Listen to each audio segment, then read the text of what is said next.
12장에는 말씀은 이 성벽 준공식에 대한 이야기를 우리에게 들려주고 있는 말씀이죠. 11장에서는 10장에 이어서 예루살렘 성 안에 거주할 사람들을 선별하여 그들이 거기서 살 수 있도록 이렇게 기록했다면, 이제 12장에서는 예루살렘 성 안에서 하나님의 성전을 섬기는 자들, 실질적으로 봉사하는 사람들에 대한 구성원과 또 이 봉헌식을 통해서 하나님 앞에 어떻게 그들이 쓰임받게 드려짐에 대한 이야기를 우리에게 해주고 있습니다. 자, 이 하나님의 성전을 섬길 때 그 성전을 섬기는 사람들은 어떤 사람들이 되어야 되는가라고 하는 거죠.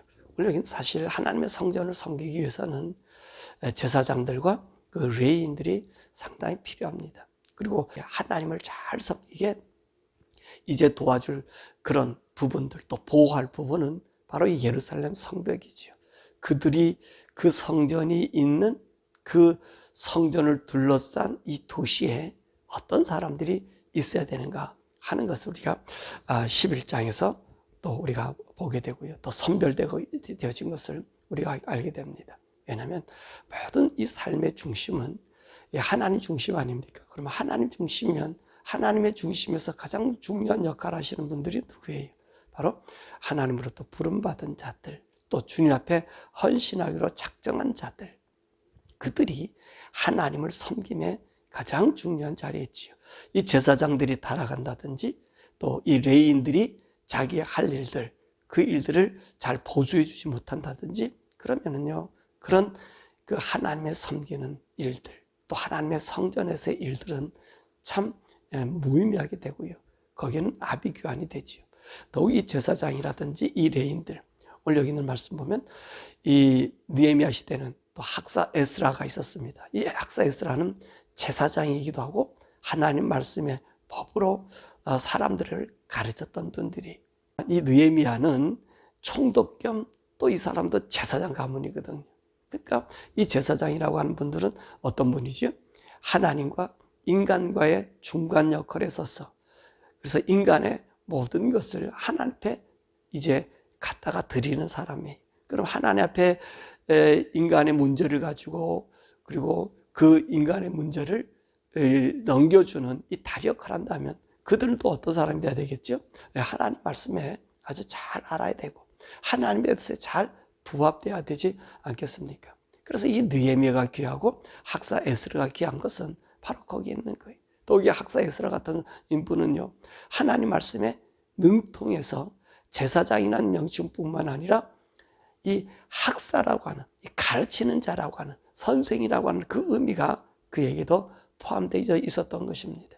그러니까 이 제사장이면서 하나님 말씀에 온전히 사무쳐 있는 이 학사 에스라의 그 성경 낭독을 듣고 사람들은 통곡하잖아요. 그들의 죄를 자복하잖아요. 그러니까 이 학사 에스라와 이 느헤미야는 이 모습을 누구에게 갖다 드릴 수 있어요? 하나님 앞에 갖다 드릴 수 있다는 것이지요. 그러면 하나님께서는 그들을 드려진 인간의 죄, 인간의 허물을 용서해 주는 거예요. 사실 이 제사장은 어떤 변호사 역할과 같다는 거지요. 우리 예수님 갖다가 우리의 제사장이다, 우리의 대제사장이다 라고 하는 얘기는 인간의 문제를 가지고 하나님 앞에 가기 때문에, 그래서 그 하나님께서 그 변호사의 그 이야기를 듣고 하나님께서 용서해 주는 거예요. 좋은 변호사는 어떤 변호사겠어요? 이 세상 가장 좋은 변호사, 좀 억울한 사람, 그 죄인들을 위해서 자기가 죽을 수 있는 이 변호사가 얼마나 좋겠습니까? 가난한 자들에서 돈도 안 받고 그들에서 평생을 산다고 한다면 여러분 얼마나 그 좋은 변호사겠어요. 사실 우리 주님이 바로 그런 분 아닙니까? 그런 분이 누구예요? 이 제사장 역할을 감당했다는 거예요. 그리고 우리 예수님께서 우리 인생들의 죄를 위해서 그냥 말로만 표현한 것 아니고 알려준 것만 아니고 그를 위해 죽었잖아요. 그들을 위해서 모든 것을 드렸잖아요. 그러니까 하나님께서 그 변호해 주시는 변호사의 그 피값을 보고 우리 죄를 용서해 주는 거예요. 왜냐하면 왜 그래서요? 변호사가 하는 그 진실은 자기 생명을 바꿔서까지 누구를? 이 죄인을 보장한 거예요. 그래서 오늘 예수 이름에 우리가 구원받고 하나님의 자녀가 된 거거든요. 그러니까 누가 가장 복된 사람이겠어요? 하나님의 성전을 섬기면서 우리 백성들을 위해서 할 수 있는 그런 사람 누구겠어요? 이 느헤미야 시대 때는 이 느헤미야나 학사 에스라가 있었다는 거예요. 그들은 하나님 말씀을 잘 알아서 그 백성들에게 가르쳐 줌으로 백성들이 하나님의 뜻을 나타내는 거죠. 그래서 이 느헤미야와 학사 에스라 때에 바로 이 예루살렘 성벽이 온전해지는 거예요. 완성되는 거예요. 이 무너졌고 불탔던 성벽들이 이제 새롭게 그들의 영이 살아나고 하나님 향한 마음이 살아나서 합심해서 그 성벽이 건축되는 것을 우리가 보게 되는 거죠. 1절에서 26절에 있는 말씀 이렇게 보면 이들은 1차 때에 이제 올라왔던 사람을 기록하고 있습니다. 1차 때가 언제죠? 고레스 왕이 이제 성전 재건령을 내렸잖아요. 그래서 AD 358년에 이제 유다의 사람들은 올라가라. 그때 이 수룹발벨과 함께 예수아가, 이 레위 사람 예수아가 함께 올라와서 예루살렘 성전을 짓게 된 거예요. 그러다가 우여곡절 끝에 여러분 그 성전이 이제 완성이 되지 못하고 고레스가 한 3년 지나고 나서 성전 건축하란 말을 중단이 되어 버리잖아요.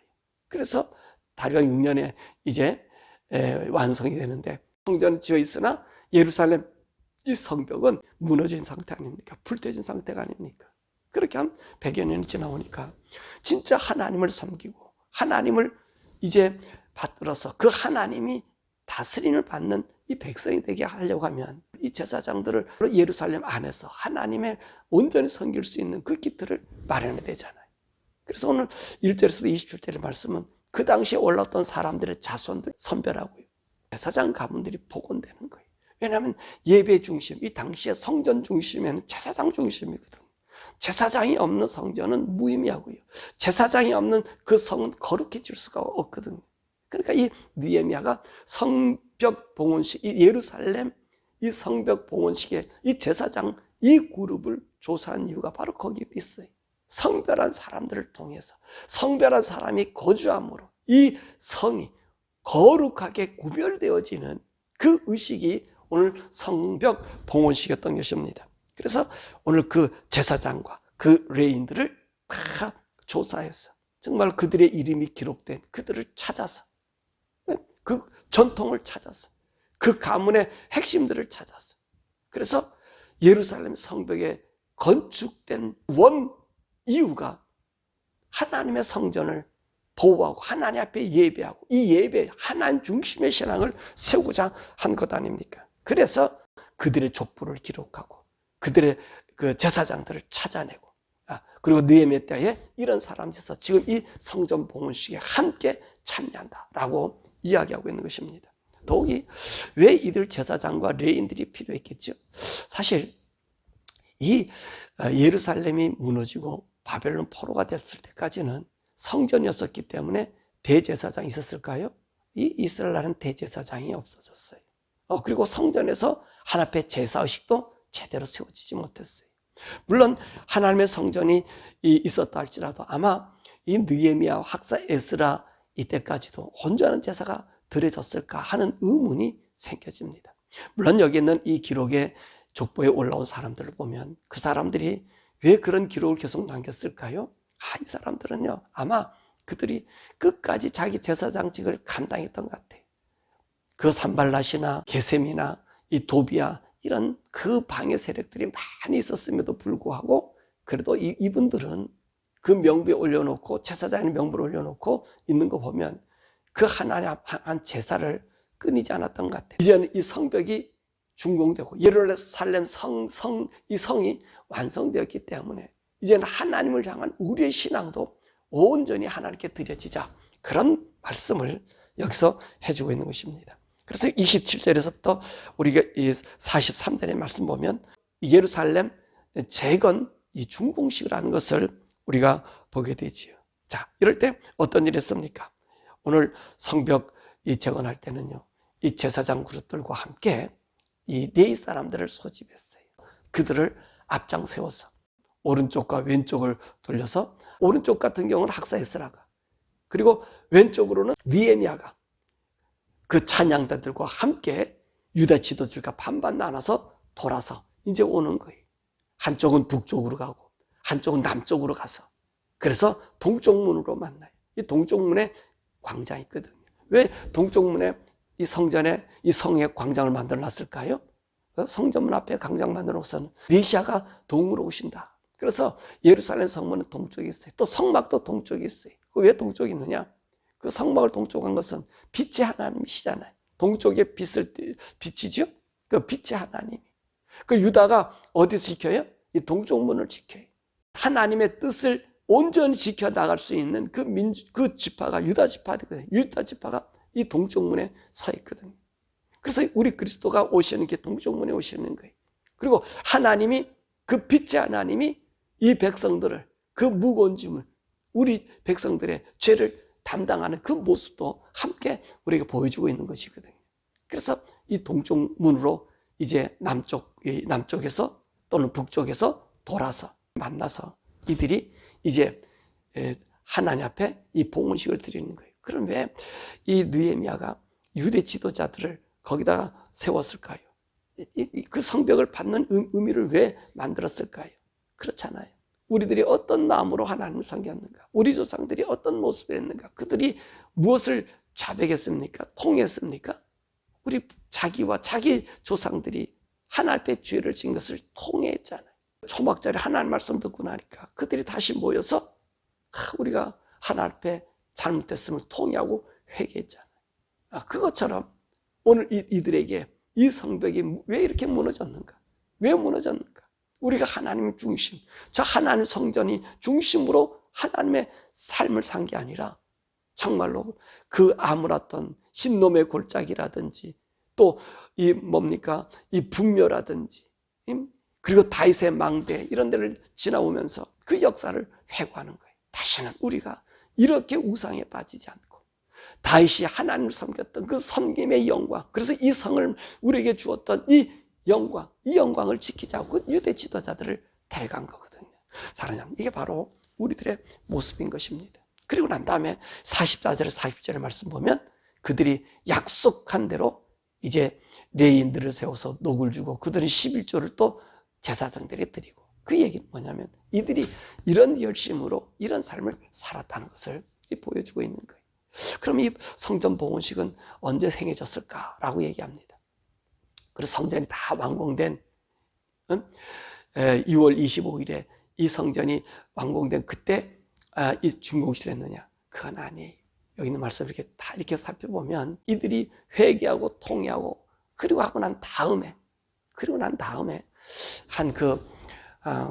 적어도 한 달 이상 지나고 난 다음에 저들이 하나님 앞에 드릴 것은 드리고, 그리고 난 다음에 곡간을 채우고 난 다음에 그 성벽 재건식을 한 것 같아요. 여러분, 오늘 여기서 우리가 보여줄 것은 뭡니까? 우리의 헌신이 무엇이냐는 것입니다. 이 헌신의 주안점은요, 내가 하나님 말씀 안에 있는가 없는가? 왜 이들의 성벽을 완성시켜 놓고 왜 그들이 그 성전 주위에 그 성을, 다윗성을 돌았을까요? 예루살렘 성을 돌았을까요? 그 이유가 뭐지요? 우리는 이제는 하나님 중심으로 살겠다는 거예요. 이 성 가운데 하나님의 전이 있잖아요. 그러니까 우리가 하나님의 전을 지키고 하나님 전 안에서 살겠다, 하나님의 중심으로 살겠다는 얘기와, 왜 성벽 재건을 할 수밖에 없었지요? 그들의 불신앙이잖아요. 하나님을 떠난 그들의 불신앙, 하나님을 슬프게 한 그 죄를 이제는 다시 저지지 않겠다고 그런 삶을 얘기한 것이기 때문에 그렇습니다. 그래서 이 성벽을 건축하고 그리고 그 튼튼한 이유는 다 보면 우리가 하나님 중심으로 살겠다는 삶의 결단인 것을 우리가 보게 되는 거죠. 그리고 오늘 이들이 이 성벽 봉헌하면서 우리는 어떤 삶을 살겠다는 거예요? 우리가 모두 하나님의 약속을 받고 또 약속 안에서 또 약속을 이행하면서 우리가 살겠다고 하는 또 이제 결심의 한 모습인 것을 우리가 보게 됩니다. 그러므로 우리가 살아가는 삶, 저와 여러분들은요, 날마다 헌신의 삶이에요. 이 헌신의 삶에는 하나님 중심이 있고 내가 하나님 말씀대로 살아야 되고 내가 하나님 앞에 드려진 우리의 그 맹세, 맹약 이것을 여러분 우리가 지켜야 나간다는 것이지. 우리 교회에서도 마찬가지. 모든 사람들이 하나님을 섬기는 이 섬김에는요 하나님 중심이 돼야 돼. 그 목사 중심도 돼서도 안 돼. 하나님 중심. 그리고 우리 헌신의 중심이, 헌신은요 손해, 헌신은요 드리면 모든 것을 포기해버리는 거예요. 그것이 오늘 우리들의 삶이 돼야 된다는 거예요. 이게 오늘 우리의 마음의 자세가 되고, 그리고 하나님을 향한 섬김에 내가 굳건한 믿음의 신념은 내가 드린 그 언약을, 내가 드린 그 결심을 바뀌지 않는 거예요. 자, 그렇게 되려면 우리의 삶 속에는 정말로 우리 하나님이 그 생명의 꽃이 피어줄 줄 믿습니다. 그렇다면 오늘 우리도 천국 가는 그날까지 우리 이 몸과 마음과 영혼이 하나님 앞에 드려지는 참 헌신이 있어져야 된다는 거지. 그러므로 저 여러분 날마다 성령님과 함께 내 속에 있는 하나님의 이 영이, 하나님의 성전이 온전히 보호받기 위해서 나의 삶이 정말로 이 온전히 세워져야 된다는 거예요. 내 걸어가는 삶이 온전히 가야 된다는 거예요. 외부의 세력에 두려움이 있을 수 있고 또 내가 넘어질 수도 있어요. 그럼 나를 일으켜주고 세워줄 수 있는 분이 누가 있겠어요? 바로 우리 성령님이 여러분 도와주시고 인도해 주십니다. 그래서 우리가 천국 가는 날까지 날마다 성령님을 의지하면서 그분과 함께 나의 드려지는 헌신, 나의 약속, 충성, 이 모든 결심들이 정말 주님 안에서 온전해지도록 우리가 성령님께 구하고 우리의 헌신과 우리의 봉사와 우리 드림이 조금 더 세상에 세속화되지 아니하는 그런 우리의 삶이 되는 그런 저와 여러분 되기를 간절히 축원합니다. 우리가 함께 기도할 것은 우리가 과연 하나님 중심의 삶을 살고 있는가? 왜 이들이 자꾸 족보를 따지는가? 족보를, 그 제사장의 계열의 사람이 누군가? 그 기록된 사람이 누군가? 그 자기 일을 감당한 사람이 누군가? 그렇게 찾아낸 것은요 정말 이 사람이 하나님 중심, 말씀 중심으로 있는가를 찾는 거거든요. 저와 여러분들은 이제 천국 가는 한 순례자의 한 모습으로, 또 그리고 우리가 하나님의 성전을 지닌 성도로서 정말 여러분들은 이 하나님 중심의 삶이 있는가, 이렇게 우리가 따져봐야 돼. 사람들은 극우를 싫어해요. 극우. 극우는 과격단체라고 얘기하죠. 이 극우는 사실 원리주의자들이에요. 보수도 중요한 말이지만 극우는 원리주의자들이에요. 저는 그렇게 생각해요. 우리 성도들은요 극우와 같이 완전 원리주의자가 돼야 된다. 그러니까 하나님 말씀을 세대가 따라서 변화시키면 안 돼. 변화시키지 않는 것이 극우예요. 사람들은 뭐라 그래요? 자꾸 발전시킨다 그러면서 바꾸는 거거든요. 근데 바꾸면 안 돼. 오늘 느헤미야나 오늘 이게 에스라나 이 모든 사람들이 어디로 돌아갔어요? 그 1000년 전에 하나님, 그 1000년 전에 말씀하셨던 그 하나님 말씀으로 그들이 돌아갔잖아요. 그죠? 그래서 회개했잖아요. 그 말씀대로 살지 못함을 통곡했잖아요. 이게 극우예요. 원칙, 원래로 돌아가는 것. 원래 삶을 사는 것. 오늘 우리들이 예수를 믿으면서요. 여러분, 원래의 삶으로 돌아가야 되는 거예요. 예루살렘이 빌딩 건축하면서 왜 이 유대 지도자들을 이렇게 돌게 했죠? 원래 삶으로 돌아가자는 거예요. 하나님 오신 원래 삶으로. 그러면 저와 여러분들이요, 원래 하나님의 성품으로 달려가려면 성령님의 도우심이 필요합니다. 하나님, 나의 모든 삶에 세대를 초월하고 문명을 초월해서 그 하나님의 원래대로 우리 기독교는 초대교회의 모습으로 그 삶으로 돌아가게 달라고. 나의 몸과 마음이 항상 날마다 재건돼 하나님 내 중심 가운데 우뚝 세워줄 수 있는 사람 되게 해달라고 우리 주여 부르고 기도하겠습니다. 주여.